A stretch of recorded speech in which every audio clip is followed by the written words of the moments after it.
여러분 혹시 시기심이 영적 질병이 될 수 있다는 것을 아시고 계신지요? 영적 질병, 무엇이? 시기심에. 질병은 반드시 치료받아야 됩니다. 치료받아야 돼요. 세례 요한의 제자들이 시기심 병에 걸리자마자 세례 요한이 지도자가 그 제자들을 치료하는 본문입니다. 하나님이 함께 하시고 주님의 마음을 품으면 치료할 수가 있습니다. 그 과정에서 정말 중요한 것은 예수님이 높임을 받는다는 사실입니다. 시기심의 치료의 목적이 하나님을 높이고 주님께 영광이 되었다라는 사실이죠. 주님만 함께 하시면 시기심, 질투심, 미워함 이런 것들이 변하여 주의 이름을 높이게 될 줄로 믿습니다. 억지로 할 수가 없어요. 주님이 도우셔야 되고 성령이 함께 하시고 역사해야 되고 하나님의 능력으로 되는 것이지 사람의 힘으로 되는 것이 아니다라는 거죠. 오늘 시기심이 치료될 수 있기를 주의 이름으로 축원합니다. 성경에 보면 많은 인물들이 등장합니다. 그 인물 중에서 세례 요한만큼 예수님께 극찬을 받은 사람은 없을 것 같습니다. 마태복음 11장 11절에 보면 여자가 낳은 자 중에 가장 큰 자다. 그러면 큰 자가 키가 큰 건지 스펙이 좋은 건지 많이 배운 건지 재산이 많은 건지 그걸 말할까요? 오늘 정말 큰 자가 어떤 사람이라는 것을 정확하게 배우시고 그렇게 살아낼 수 있기를 주의 이름으로 축원합니다. 우리는 가끔 보면은 세상에 가진 거, 배운 거, 그리고 가문 이런 것들을 뭐 괜찮으면 큰 자라고 얘기하는데 그렇지 않습니다. 절대 그렇지 않습니다. 착각에서 벗어나십시오. 그것이 오히려 큰 자가 되는데 방해가 됩니다. 잘 사용하셔야 됩니다. 그래서 오늘 큰 자가 어떤 자인가 설교를 쭉 들으면서 가랑비에 옷이 젖듯이 큰 자가 이런 사람들이구나. 우리 비전교회 성도들 오늘 설교를 듣는 여러분들이 다 큰 자가 될 수 있기를 주의 이름으로 축원합니다. 세례 요한은 아주 늙은 부모에서 태어났죠. 사가랴, 엘리사벳 잘 아시죠? 임신을 할 수 없는 경수가 끊어진 사람들입니다. 이 사람들도 하나님의 은혜로 태어났는데 예수님보다 6개월 먼저 태어난 사람이 세례 요한입니다. 기적적으로 태어난 외동 아들이었습니다. 오랜 세월 선지자로 대중 앞에 나타날 때까지 광야 생활을 했습니다. 평생 포도주를 입에 대지 않았고요, 결혼도 하지 않았습니다. 나이는 30세로 보시면 됩니다. 요한복음 초반부에는 스포트라이트를 누구에게 맞추냐면 니고데모에게 맞춥니다. 사실 니고데모는 영적으로 참 어두운 사람이었습니다. 그의 직업은 유대인의 관원이다. 사내들인 공의원이었다. 입법을 하는, 지금과 같이 보면 국회의원 정도 되는 당시에 71명이 사내들인 공의원이 거기에 들어간 거죠. 한밤중에 예수님을 찾아왔는데 바리새인으로 율법에 정통했다, 많이 알았다, 많이 배웠다라는 뜻이고요. 정말 주님을 따르는 일에 있어서는 사실은 아주 우유부단한 사람이었다. 누가 자기의 신분을 볼까봐, 자기의 정체성이 밝혀질까봐, 들킬까봐 한밤중에 찾아오는 거죠. 한밤중에 찾아온 사람은 두 가지 목적 때문에 그렇습니다. 하나는 진짜 급한 일입니다. 너무너무 급한 일입니다. 그래서 뭔가 해결하고자 오는 것이고, 하나는 이것만큼은 꼭 해결받아야 되겠다, 궁금한 호기심이 있는 그런 사람. 사실 밤늦게 찾아가는 결례 아닙니까, 여러분? 그걸 불구하고 찾아가는 것은 뭔가 자기의 욕구가 있는 것이죠. 욕구가 굉장히 강한 것을 얘기하는.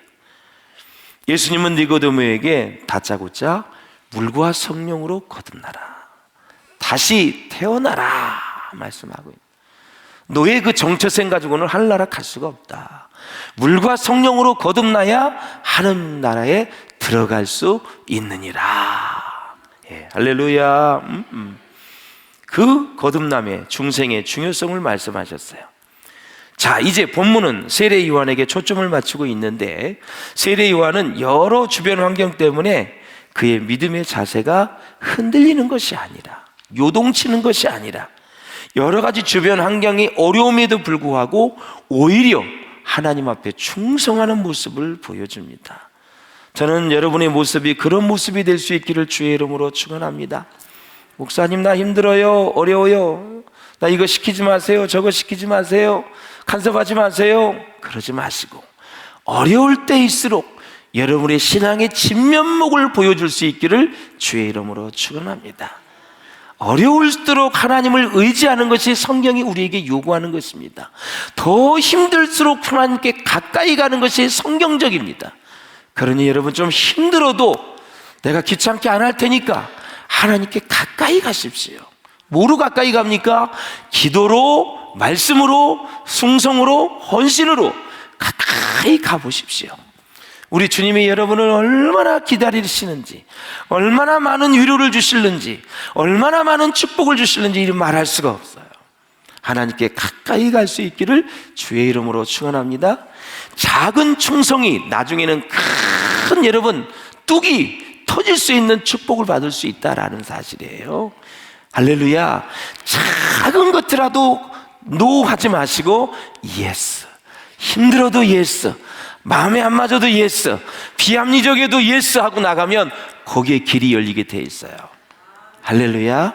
예. 그래서 사랑하는 여러분, 우리 이 세례 요한이 이제 오늘 이제 본격적으로 참 당시에 엄청난 인기를 끌었습니다. 아주 인기 상승입니다. 그 당시에 세례 요한처럼 인기 많은 사람이 없었어요. 그렇게 인기가 많았는데 딱 이제 어려움이 찾아옵니다. 여러분, 물질적으로 정상에 갔다고 생각할 때, 명예적으로 권력으로 섰을 때 남는 것은 떨어지는 것밖에 없어요. 참 조심할 수 있기를 주의 이름으로 축원합니다. 부탁을 드립니다. 조심하셔야 됩니다. 마음 관리를 잘 하셔야 됩니다. 또 치고 내리고 또 쳐서 내리고 다 하나님이 주신 거야, 하나님의 은혜야, 내 것은 아무것도 없어, 나같이 부족한 자에게 이런 걸 주시다니, 와, 너무너무 감사하다. 어떻게 해서 주님을 기쁘시게 할 수 있을까? 이 마음만 가질 수 있기를 주의 이름으로 축원합니다. 자, 오늘 본문에 보면은 이제 세례를 베푸는데 예수님 쪽에 있는 사람으로 다 그쪽으로 가는 거예요, 사람들이. 그래서 이제 25절을 한번 보세요. 세례 요한의 제자와 유대인 사이에 논쟁이 벌어졌어요. 시작.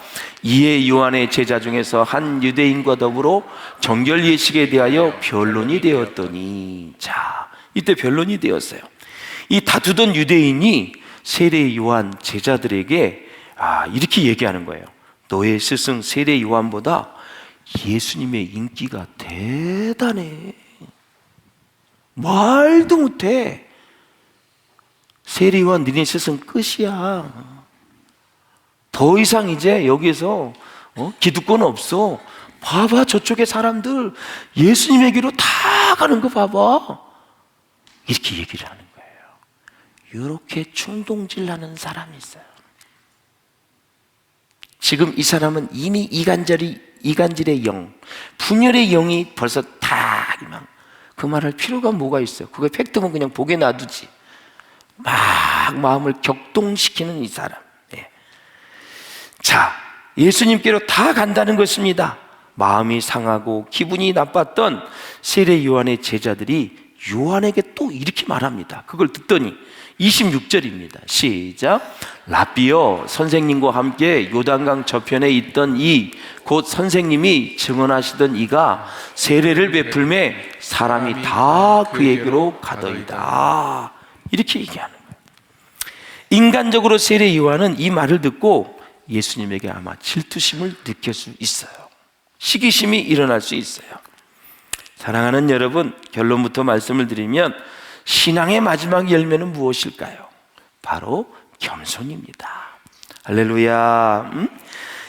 세례 요한이 지금 유대인들에 의해서 예수님과 비교를 당하고 있어요. 그리고 이 세례 요한의 제자들을 충동질합니다. 그런데 이 지도자가 얼마나 중요한지 이 제자들의 시기심을 단번에 다 치유합니다. 지도자가 이렇게 중요한 거예요. 말 한마디가 그렇게 중요한 거예요. 예? 사랑하는 여러분, 그러나 세례 요한은 그런 비교를 당해도 결코 흔들리지 않습니다. 모든 사람이 예수님께로 간다고 세례 요한의 제자들이 말할 때 요한의 말을 한번 들어보십시오. 기가 막힙니다. 이 말씀에 주목해야 돼요. 27절입니다. 시작. 만일 하늘에서 주신 바 아니면 사람이 아무것도 받을 수 없느니라. 아멘. 비교를 당할 때 반드시 여러분이 먼저 생각해야 되는 것은 하늘입니다. 하나님이십니다. 예수님이십니다. 성령님이십니다. 말씀입니다. 이걸 먼저 생각해야 합니다. 저 세례 주는 거 하나님이 주신 바 아니면 사람이 아무것도 받을 수 없어. 할 수 없는 일이야. 제자들에게 딱 이렇게 얘기합니다. 반대로, 그래?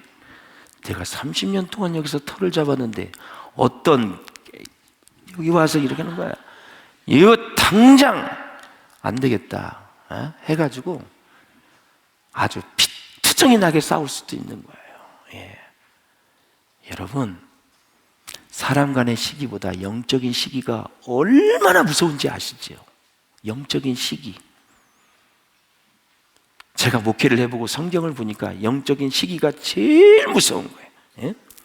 자, 그래서 이거를 정리를 하면 하나님께 받은 만큼만 일하면 된다는 뜻입니다. 하나님께 이만큼 받았으면 이렇게 이만큼 일하면 되는 거예요. 더 많이 하면 탈진이 오는 거예요. 적게 하면 불충스러운 거예요.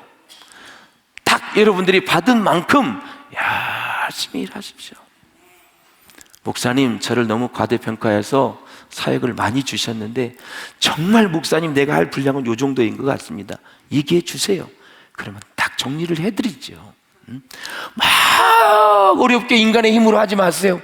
그러다가 여러분 나중에 마음이 힘들어집니다. 그러다 마귀에게 잡혀요. 나중에 결국에는.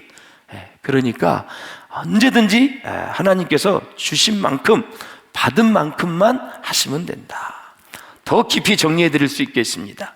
누구든지 하나님이 주신 만큼 일할 수 있고 하나님이 높이신 만큼 높아질 수 있다라는 거죠. 사람이 높인 건 부작용이 일어납니다. 사람이 높인 건 나중에 반드시 시험이 일어납니다. 사람이 높인 건 나중에 반드시 후유증이 있습니다. 하나님이 높이신 사람은 절대 후유증이 없습니다. 하나님이 책임을 져주십니다. 그러니까 하나님이 주신 만큼만 일할 수 있고 하나님이 높으신 만큼만 높아지니 스스로 높아지려고 하지 말라라는 거죠. 내가 말해서 저 사람이 나를 존경하도록 나를 높이도록 그렇게 하지 말라라는 거죠. 때가 되면 하나님이 다 높이십니다. 할렐루야. 그렇습니다. 그리고 보십시오. 요 세례 요한은 자기 자신의 위치의 역할, 정체성을 확실하게 말합니다. 자, 28절을 보십시오. 시작. 나의 말한 바 나는 그리스도가 아니요 그의 앞에 보내심을 받은 자라고 한 것을 증언할 자는 너희니라. 아멘. 나 메시아 아니야. 나 그리스도 아니야. 저기 지금 세례를 주시는 분이 메시아라는 거죠. 니네가 증언했잖아. 그러니까 이 시기심 발동되지 마. 중지, 스탑. 거기까지. 할렐루야. 응? 예. 나는 메시아가 아니라 나는 예수님을 증거하는 작은 소리의 역할을 감당하는 사람이다. 주의 길을 예비하는 사람에 불과하다라는 거죠. 세례 요한은 자기 분수를 넘는 일에는 관심조차 갖고 있지 않았음을 우리가 볼 수가 있어요. 자, 요한을 보십시오. 요한의 마음은 이겁니다. 사람들이 자기 곁에서 떠날지라도, 사람들로부터 내가 잊혀질지라도, 자신의 모습이 작아 보인다 할지라도 섭섭해하거나 과한 욕심을 부리지 않겠다라는 것을 제자들에게 얘기하는 것입니다. 이 마음이 우리의 마음이 될 수 있기를 주의 이름으로 축원합니다. 사람들이 내 곁에서 떠나갈지라도, 내 주위의 사람이 사라진다 할지라도, 나 나하고 지냈던 사람이 예수님에게로 다 간다 할지라도, 나하고 평생을 같이 갔다는 의리의 사람들이 다 예수님을 쫓아간다 할지라도, 사람들로부터 내가 완전히 잊혀질지라도, 광야에서 내가 혼자 남을지라도, 사랑하는 여러분, 자신의 모습이 지금 다 예수님께로 가서 내가 작아 보인다 할지라도 섭섭해하거나 나는 예수님 원망하지 않는다, 그 얘기입니다, 여러분. 그러니까 일사불란하게 이 시기심이 완전히 싹을 틔우려다가 다 숨을 죽이죠. 사랑하는 여러분, 자신이 누구인지를 정확하게 아는 사람은 매우 큰 인물이라 할 수가 있습니다. 첫 번째 나옵니다. 큰 자는 자기가 누구인지를 정확히 아는 사람이 큰 자입니다. 나는 하나님 앞에 죄인이다, 죄인 중에 괴수라고 말한 바울처럼 죄인이다, 죄인이다, 죄인이다라고 고백하는 사람이 큰 자다라는 것입니다. 잘못된 건 많이 하면서 겉으로는 돈을 많이 벌어서 내가 큰 자다, 아니다라는 사실이에요. 내가 죄인임을 깨닫는 자, 하나님의 은혜가 아니고서는 구원받을 수 없다라는 사실을 알고 사는 자, 이 사람이 큰 자다라는 사실이에요. 할렐루야. 세례 요한은 주위에서 어떤 이야기를 해도 결코 그의 믿음과 부르심과 그의 역할에 대해서 흔들리지 않았습니다.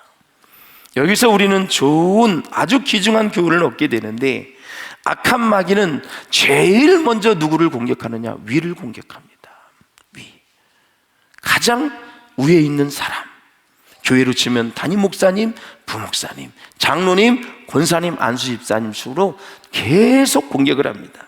믿음은 이처럼 익숙하지도 않고 상식적으로도 맞지 않는 것입니다. 왜냐하면 믿음은 하나님의 생각을 따라가는 것이기 때문에 그렇습니다. 내 생각이 아니라 하나님의 생각과 하나님의 말씀을 따라가는 것이 믿음이기 때문에 그렇습니다.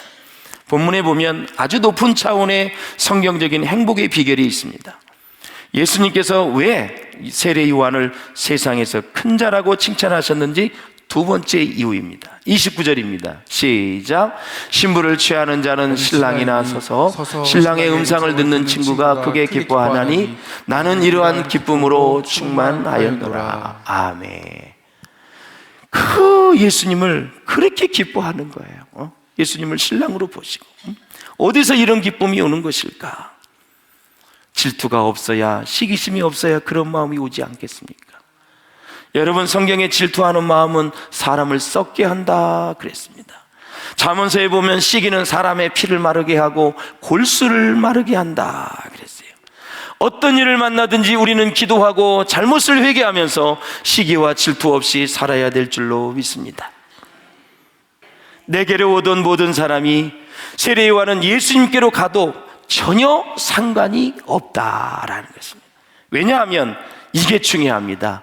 하나님께서 하시는 일이라고 믿었습니다. 이게 중요한 거예요. 교회에서 일어난 모든 일들, 우리의 삶 가운데 일어난 모든 일들 우연이 없습니다. 하나님이 하시는 일이라고 믿으면 다 풀려나가는 것입니다. 더 이상 복잡할 생각이 없습니다.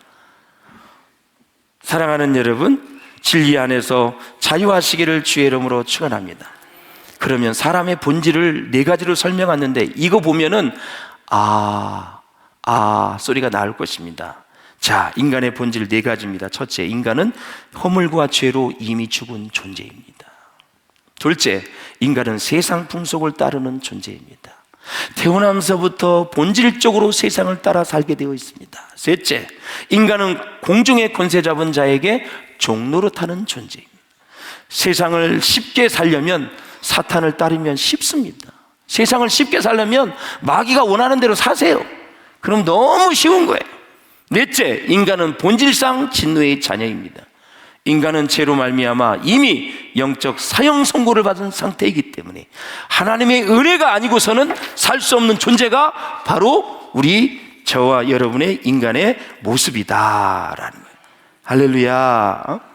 사랑하는 여러분, 좋은 신앙을 가진 사람은 항상 하나님을 찬양하고 감사해야 하며 감격스러워합니다. 할렐루야. 여러분, 요한복음 3장 16절에 여러분 놀라운 말씀이 있지요. 하나님이 인간에게 주신 놀라운 선물인데 세 가지 사랑입니다. 이거를 위대한 사랑이다, 구원하는 사랑이다, 독생자를 주신 사랑이다, 이렇게 말하는 거예요. 중요한 건 하나님의 선물이 우리에게 필요하다라는 거예요. 위대한 사랑이 구원하는 사랑이 필요하고, 독생자가 아니었으면 우리는 살 수 없는, 영원히 지옥불에 떨어져서 고통을 당해야 되는 우리 존재임을 절대 잊어서는 아니 된다라는 사실이에요. 할렐루야. 그러므로 세 번째, 요한처럼 예수님을 진정으로 기뻐하는 사람이 하나님께서 보시기에 큰 자다라는 거죠. 예수님에게 사람이 몰려가요. 다 예수님에게 스포트라이트가 집중되고 있어요. 예수님의 인기가 올라가요. 그 예수님을 진정으로 기뻐하는 사람이 큰 자이다라는 사실이에요.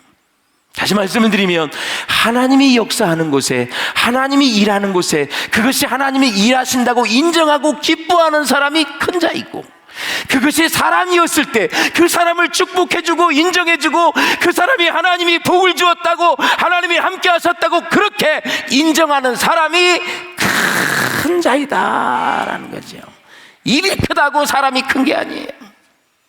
키가 크다고 큰 자가 아니고, 물질이 많다고 큰 자가 아니고, 하나님께 하신 일을 하나님께 하셨다고 그렇게 기뻐하고 즐거워하며 감사하며 하나님께 영광을 돌리는 사람이 큰 자이다라는 사실이에요. 가장 가까운 사람이, 나의 지인들이 복을 받을 때, 뭔가 좋은 일이 일어날 때, 그때 여러분의 기쁨이 한이 없으시기를 주의 이름으로 축원합니다. 할렐루야. 내가 기뻐하는 것보다 주위의 사람이 좋은 일이 일어났을 때, 기쁘다, 기쁘다, 이렇게 기쁠 수가 있을까?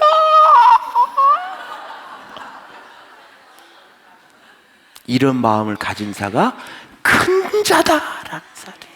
큰 자가, 큰 자. 여러분 다 잘 될 수 있기를 주의 이름으로 축복합니다. 다 형통하시길 주의 이름으로 축복합니다. 다 부자 되시길 주의 이름으로 축복합니다. 부자 나오니까 아멘이 제일 크네. 자, 잘 되시기를 바라고요. 마음이 넓은 사람, 믿음이 큰 사람, 먼 미래까지 볼 수 있고 저 영원 세계까지 꿰뚫어서 우리의 믿음이 솟구칠 수 있기를 주의 이름으로 축원합니다. 그래서 세례 요한은 그는 흥하여야 하겠고 나는 쇠하여야 하리라. 이런 마음이 우리의 마음이 되었으면 얼마나 좋겠습니까? 각박한 이 세상, 힘든 이 세상, 모든 매스컴은 비교를 여러분 계속해서 하고 있지만 여전히 우리는 말씀에 집중하면서 편안하게 자유하면서 승리하는 저와 여러분 될 수 있기를 주의 이름으로 축원합니다. 여러분, 교회에서 큰 소리 칠 수 있는 사람은 단 한 사람, 예수님밖에 없다라는 사실입니다. 단 한 사람도, 담임 목사도 마찬가지입니다. 교회에서 큰 소리 칠 수 있는 사람은 예수님 한 분이라는 생각을 가지고 겸손, 또 겸손, 또 겸손해서 어거스틴이 그렇게 제자들에게 강조한 것처럼 우리는 겸손을 통해서 계속 축복을 이어가고 영적인 부유함을 누리고 많은 사람에게 덕을 세우고 많은 사람에게 희망이 될 수 있는 저와 여러분 될 수 있기를 주의 이름으로 축원합니다.